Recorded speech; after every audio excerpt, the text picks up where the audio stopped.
start with the 29th example, and what is said here, a particle A having a charge of 2 into 10 raised to minus 6 coulomb is held fixed on a horizontal table. Okay, so this particular charge is fixed.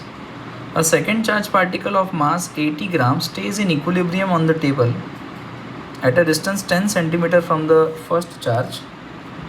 So let us say that's the table and this is the charge 1. Okay,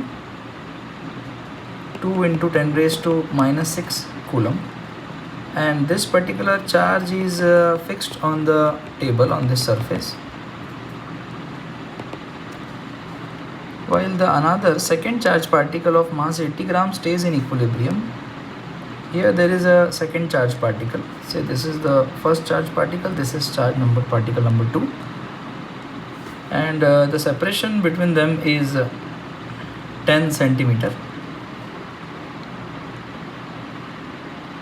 The coefficient of friction between the table and the second particle is 0.2. Here the friction is 0.2 coefficient of friction. Find the range within which the charge of this second particle may lie. Okay, so in what range this is lying? So no problem. So first of all, as we can say, both the particles, let us say they are equally charged. So if they are equally charged, so particle 1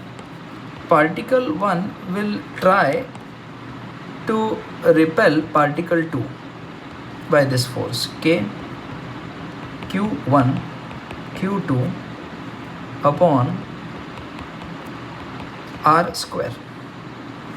But friction between table and this particle will not allow this. Okay, so suppose I am calculating the maximum value of this charge, so the friction will also be the limiting friction. Okay, so what could be the range so that it will not move? So the condition is that the electrostatic force of attraction or repulsion, I have shown repulsion, Q by R square,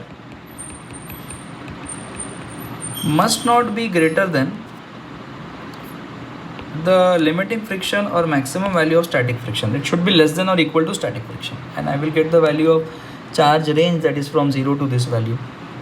So therefore the charge range required will be equal to, the static frictional force is nothing but mu into n, while here the action is mg, so the reaction on the force is also mg, so it will be mu s into mg. So it will be mu s into mg into, this will go there,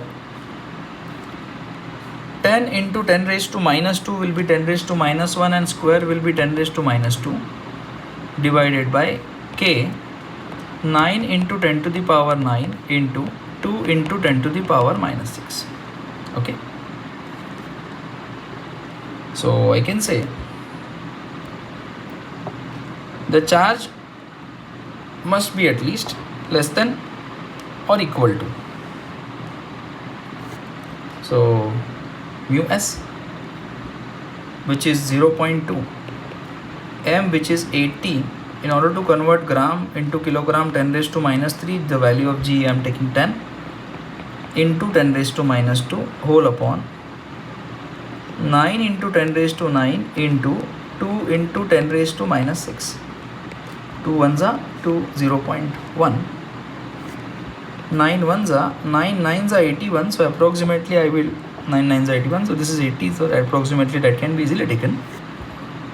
So the charge must be less than or equal to. So this is the only number here 9, while others are the power of 10. So this is 10 raised to minus 1, this is 10 raised to minus 3, this is 10 raised to minus 2, this is 10, so it will be plus 1. This will come up, so it becomes plus 6. This will come up, it becomes minus 9. So let's add them.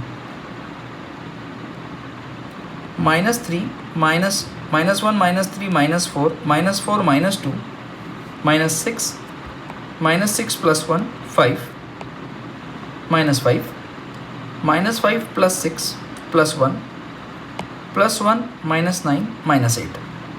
So finally the power comes out to be 10 raised to minus 8 coulomb. So the range of charge must be 0 to this. Okay, so the either charge is 0 plus or minus 0 to plus or minus 9 into 10 raised to minus 9 coulomb.